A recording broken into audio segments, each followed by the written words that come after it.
Thank you for staying with us. And the first leg of this conversation segment has to do with the economy and, of course, constitution as well, talking about financing the nation, revenue, expenditure, borrowings, deficit spending, all of those words in, being found in a document called the Appropriation Bill. Actually, the 2025 Appropriation Bill, some, if you like, you might call it budget, was 2 days ago presented at the National Assembly. It was a joint National Assembly session that has the senators and, of course, the House of Rep members seated while they listen to the Grand Commander of the Federal Republic, that's President Bola Tinubu, reel out his plans, for the year, talking about his finance. And he presented 49.7 trillion naira budget estimate to a joint session of the Senate and the House of Reps, just I said before. And, now we are to review, to look into that as well.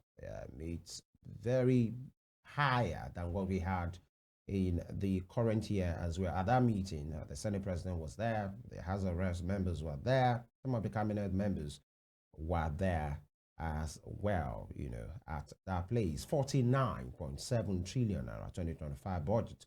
And so we will be looking into that, the expected revenue projections, and of course, the deficit as well. How will it be financed? The president has said through loans as well. That will run to the tune of 13 trillion naira. So when you have projections in which you think you can make in terms of revenue, possibly through tax, through statutory, things that you will get from other sectors. This is what it has come out to. The budget prioritizes defense infrastructure and human capital as well. Some are saying maybe education has gotten it right at this time. Defense and security were allocated 4.91 trillion naira, while infrastructure will receive 4.06 trillion naira. And some of the big projects, that have been muted, that have started rather, at least possibly in the initial stages, have been captured. Talking about the Calabar Coastal Highway and the Sokoto to Badagry Highway as well. The president also announced significant allocations for education and health.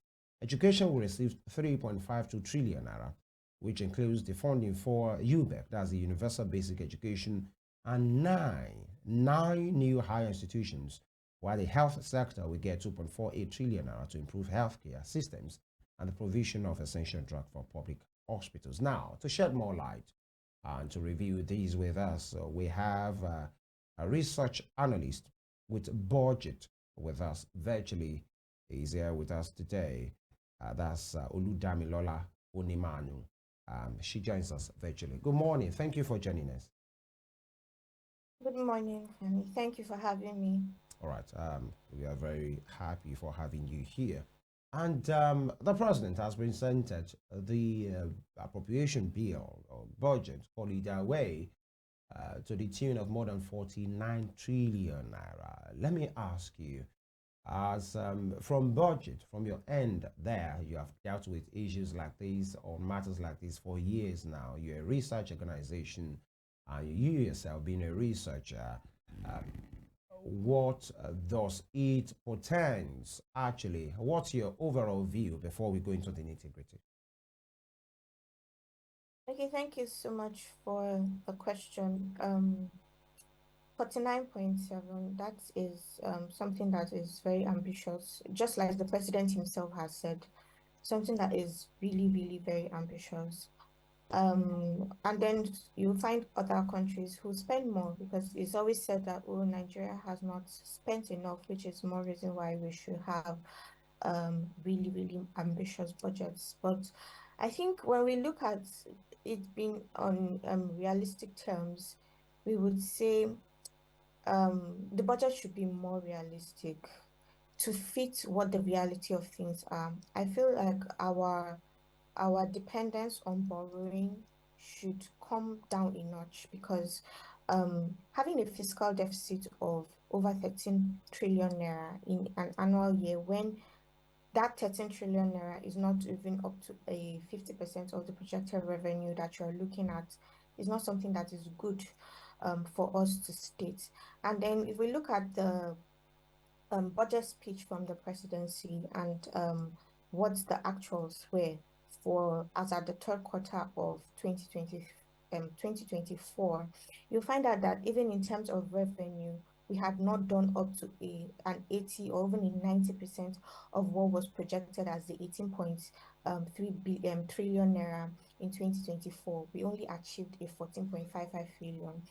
And I think it is going to be very hard for us to even say we are evaluating or assessing the performance of these fiscal budgets, especially given the fact that there is some shroudness in the availability of transparency documents, especially in terms of the budget implementation report. So the presidency has said these are what the 2024 figures are, but since 2023 fourth quarter, we have yet to see or have access to any form of budget implementation report. So there is no form of way we can corroborate what has been said by the presidency with what we see outside. So yes, the budget, having a large budget is good because you have provisions for so many things, ensuring that the personnel is covered, because we all know that the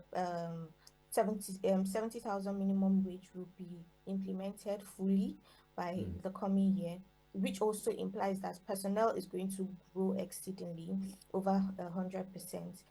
Um, we also have the fact that there's some form of cost of running the government, especially given the fact that there's inflation of over 34%.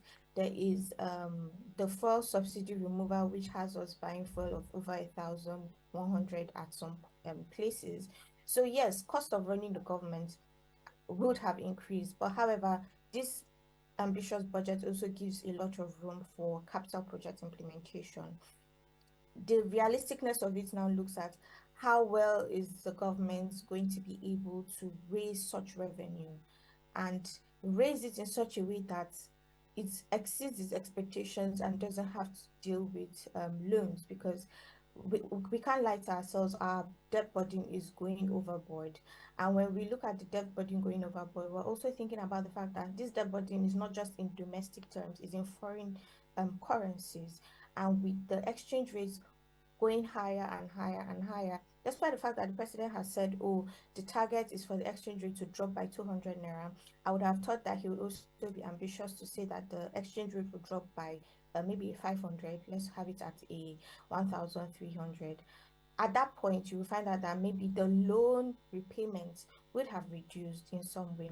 But when we have a budget of 49, and out of that 49, you're having 15.8 trillion just to service debt, it simply shows that our debt burden has increased and tripled over the course of the years, right? And this 15.18 is already constituting 45% of the revenue that's already targeted, meaning that whether those loans come in or not, we have to pay those debts. And if we pay those debts, what will be left from the revenue that has been achieved, if they actually achieve 50 or 80% of the targeted revenue, will be mostly going to personnel and overhead costs within the government. So leaving little room for capital expenditure. But I'll leave it here so that we have more questions. All right. Thank you very much for that background. To really put a context to it, last year's budget was finally signed with a figure 28. I mean, did I say last year? This current year, rather. I beg your pardon.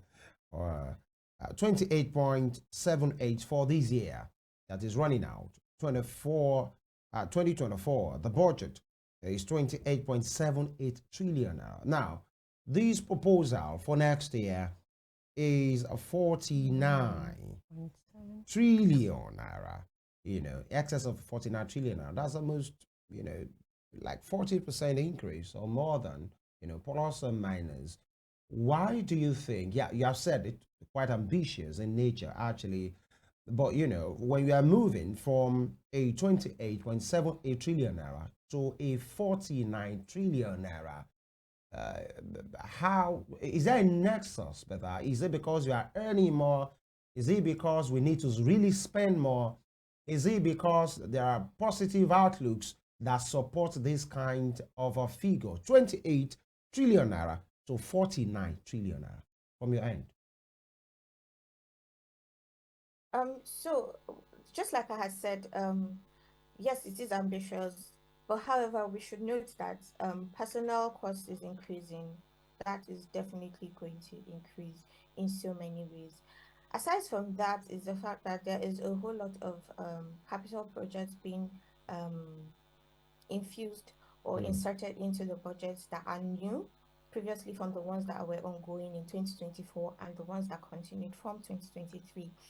Um, Truly, it will be very difficult to say if it's just because we need to spend more. From my own point of view, I would believe that we need to just be realistic about the budget.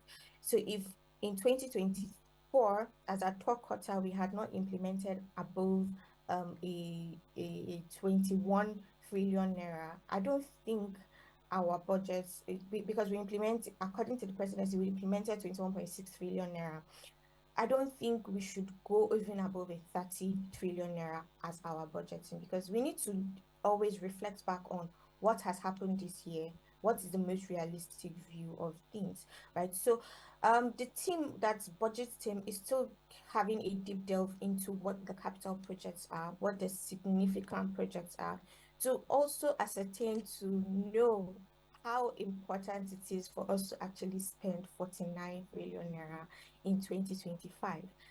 This is also given the fact that the 2024 budget will still be running up until June of next year. So we have two, um, we will have two, let's say two budgets running concurrently, and two different allocations, two different forms of expenditures running concurrently.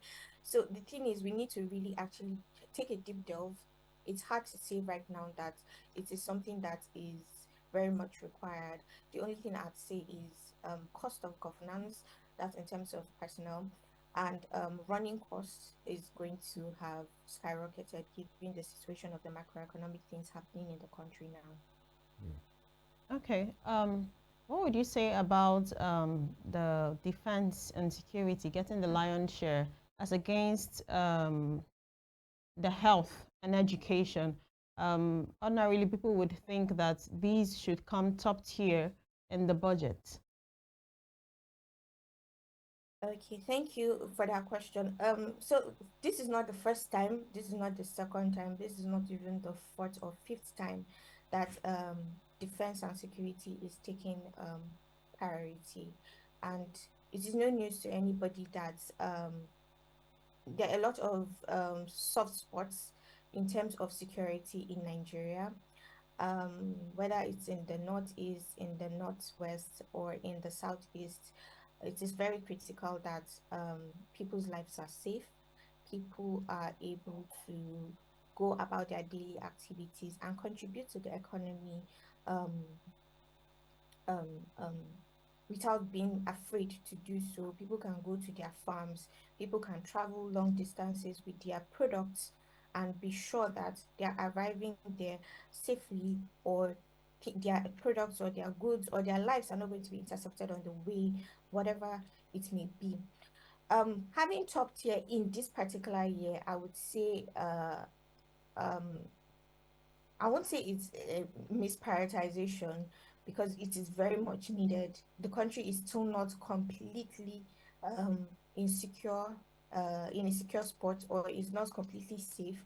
But I'd say the prioritization of security and defense should start to come down a notch, and then more prioritization for education and for health should start to come up, because when you now look deeper into what is going into these allocations, you find out that the bulk of the 5.9 trillion going to um, security and defense, 4.01 trillion is going alone for personal costs. That's payment of salaries, social benefits, and others for the servants, of under civil defense force, be it the defense, police service, the service commission, the interiors, and the national security advisors. And then when you now look at the 3.54 trillion going to education, 1.64 is going just for personnel, and then you have 1.7 trillion going for capital expenditures. It's important that we understand that yes, as much as security defense is critical in the country, because you cannot go to school if there's no safety. You cannot go to the hospital if you're not sure of your life's being assured in the hospitals. We've had series of even primary healthcare centers closing down or shutting down businesses because the area is not safe. You've had trained personnel running away from the locations they are in because there is no form of security or safety. All of them are important, right? And if we do not place emphasis or prioritization as to all of them. Yes, we can't give equal prioritization, but uh, from my own perspective, I believe security and defense should start to come down a notch so that others can have more prioritization. All right. Let's look at some key indices and projections now. The president, while he was speaking, addressing the National Assembly on that occasion, said the 2025 budget projects that inflation will decline significantly from the current 34.6% to 15% by the end of next year. That means from now, December 2024, and the next 11, 12 months, December 2025, from the 34% inflation, 34.6% inflation that we have, we will have had 15%. That's a projection, more than, the inflation as we currently have, cut in half, more than half, you know, really ambitious. And, some of the key things is said that concurrently, the exchange rate will improve from approximately 1.7 per dollar, to 1,500 naira per dollar as well, because that's the baseline. That's what this budget has been put on per dollar, 1,500 naira. Now, these projections are critical for stabilizing the economy and ensuring sustainable growth. The measures are aimed at increasing, and then you talk about the barrels per day as well, because of the kind of economy that we have. The budget, it has been described as a blueprint for economic recovery and is built on key assumptions to spur growth. Part of those assumptions and projections as well is that the oil production will be at 2.06 million barrels per day. We currently have maybe oscillating between 1.6 and 1.8 million barrels per day. But the president is saying these particular indices projection will be 2.06 million barrels per day, 1,500 naira to a dollar, and of course inflation will be cut more than half, 34.6% to 15%. Will you say this is a work of a think tank that has been put together who have arrived at this point, or it's just a political wish? So it's very ambitious, and I won't say it's a political wish, and I won't say it's a think tank, but if maybe if the president had given more light in his speech Mm. as to how that was going to be achieved, because he just said, oh, they were going to reduce importation of petroleum products, have bumper harvest because security issues have reduced, so we don't have to rely more on food importation, um, increase of exchange rate inflows and all of that through portfolio investments, higher crude oil output and all of that. If there was a given strategy during the speech as to how all of these statements would have been achieved, yes, I would have said, oh, there is a think tank behind this. There's a group of bodies working together to ensure that this is actually achieved. So that even if we don't achieve it, we at least achieved close to it, right? But it's very, very, very ambitious to say you're taking um inflation from a 34.6% Mm. to 15%. And I wish they were very ambitious with the dollar exchange rates, at least it would have been a 1,200 or a 1,300, then we would say, oh, maybe there is a think tank. But I want to say it's probably a political thinking. It is more like to calm Yeah. the public, to show that there is some form of work being done, and there is some form of new targets and some renewed hope, as we will say, towards achieving this. But is it possible? I would say yes, it's possible, but then the government, the administration has to put in a lot of efforts into ensuring that Nigeria is has a good business environment. In the last year, sorry, not in the last year, this year in particular, we recorded the highest amount of multinationals leaving Nigeria. And that is going to have so much of impact on our company income tax, because we have not seen what the budget implementation reports look like. It is very certain that company income tax would have reduced drastically because we have multinationals leaving the country. Making the environment friendly enough to allow investors to come play is something that will skyrocket your um, productivity in every way. And what is something that fuels inflation? Lack of productivity in a country. When there is so much dependence on externalities, that's what fuels inflation. So if the country itself is being productive, whether through external means or through domestic activities, then I believe that yes, we can actually achieve that. And then we are producing more of our own oil, while less dependent on the fact that we have to import the oil back. We are also exporting petroleum products. I believe that yes, it's possible. We may not just get to the ambitious figures that have been stated here, but it's very, very possible for us to achieve that. Let's see how the runnings of the Dangote refinery will take up, and then let's see how these other um projections or the interventions that he had stated with regards bumper harvests due to reduced security issues and all of that take up. And then let's see how much of foreign portfolio investments coming within the year that we're entering, to know if this is actually going to be possible. So would you say that the title of this budget, which is Budget of Restoration, Securing Peace and Rebuilding Prosperity, is actually feasible in this coming year?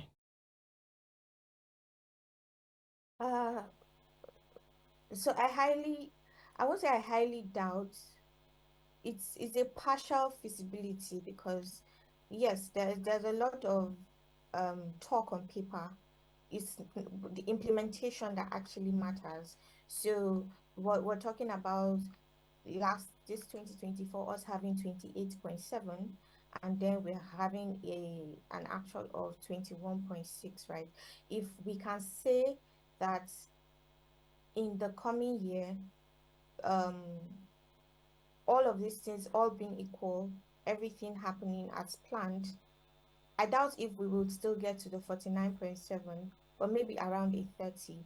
But irrespective of the figure in actuals, it is now the implementation of the projects that have been outlined in the budget. So many projects, over 18,000 projects outlined. That's a capital project, not even in terms of personnel or overhead running costs. Capital projects that have been outlined in this 2025 budget, right? Is it going to be possible for them to start or make a 50% actualization, when things like the Calabar Coastal Highway, which has never been budgeted for, is now budgeted for, and then the Sokoto to Badagry Highway is taking much or a bulk of the priority than others. To me, I believe that things like in the first 2 years of the administration, things like roads that are dilapidated should receive some rehabilitation and proper furnishing, to ensure that, yes, if you want to improve bumper harvest, aside from reducing security issues, ensure that the roads are good and motorable.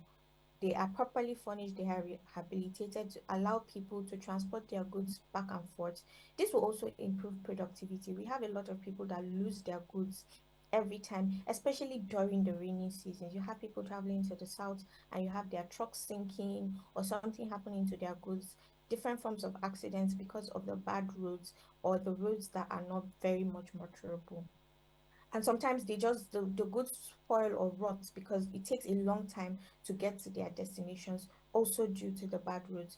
So yes, the budget is partially feasible, but I feel like our prioritization of certain things needs to go up a notch, and then some other things should take less prioritizations. Is the road, the Calabar Coastal Highway and Sokoto Badagry Highway good? Yes, it is. But at this point in time, I want to believe that they are not of high prioritization if the ones existing have not properly are not properly being used or are not in use at all in the first place. So these are some things that are in my thoughts, and I just believe that the budgets can be feasible if implemented properly. And one more thing I want to add is that I want to believe that because the 2024 budget is running all the way till June, maybe Nigeria should adopt a biannual budgeting process or a biannual budgeting system so that we have one budget, maybe a 2024 to 2025 budget that runs all through, because even the cost of the budget processing is very expensive. So let's cut that cost. We're always creating supplementary budgets, the new budget, Mm. the actual budget is running, the supplementary budget is running, the new budget will be running. All of this running concurrently is a lot. So if we have one actual budget that runs for 2 years, you evaluate over the process of 2 years to see what the impact of that 2 year budget has come to. But then these are just my thoughts. Oh, Okay. go ahead. Thinking about looking at the food inflation which we're experiencing now, people ordinarily will, Nigerians ordinarily will think that agriculture should also come to the forefront of this budget, looking for a way for us to produce more of our foods instead of importing. Why do you think agriculture wasn't really in the forefront of this? Because the food inflation right now is currently high. We know that. Yes, so I'd say, uh, honestly, to say why agriculture didn't come at the forefront, especially given that it is part of the um, objectives of the budget, is something that baffles me as well. Given that Nigeria needs to tap a lot into modernized farming, into um, climate resistant farming, into farming that is conducive at any given period or every given season of the year. And this is something that we're still lagging behind on in terms of having um, climate resistant seeds, climate resistant inputs, fertilizers, and all of that. But still lacking on it. And one thing I would have thought is that as much as you prioritize education and health, you also prioritize agriculture, especially given that we want to escape all the food issues and the food inflations that we have been facing and create some form of food security for the state. And we want to reduce importation of food products in the country. So I would have thought that more prioritization would be given, but when we look at it, it is less than um it's less than 700 billion Mm. that was allocated to agriculture. Agriculture. Yes. And when you compare it to others, that's just a 1.3% of the total budget that is allocated to agriculture.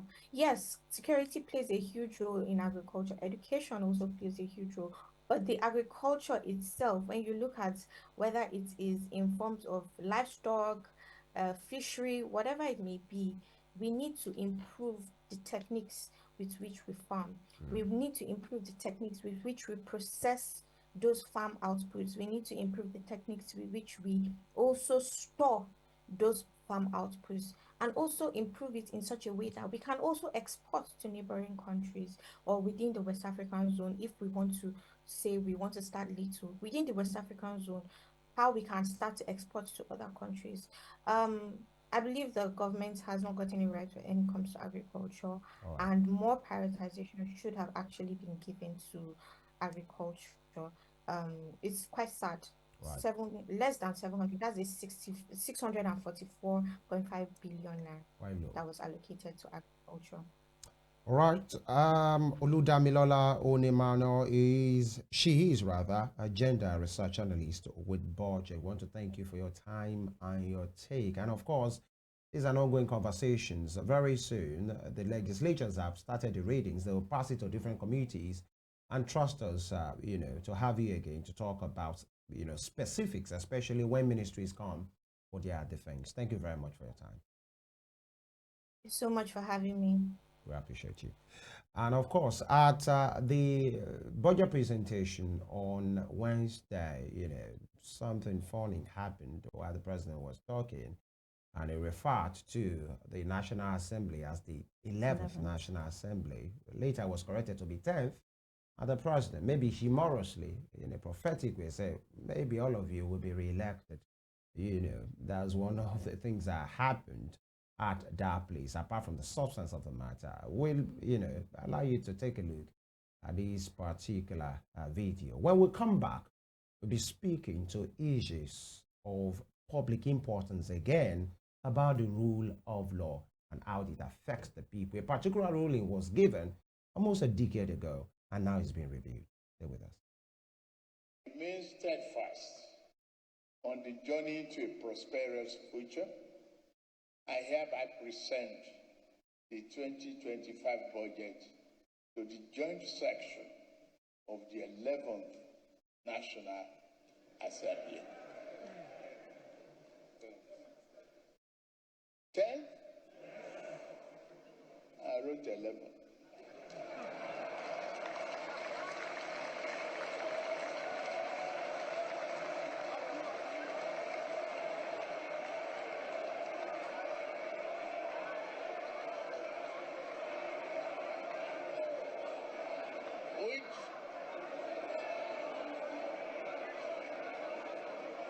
Which means you are all re-elected.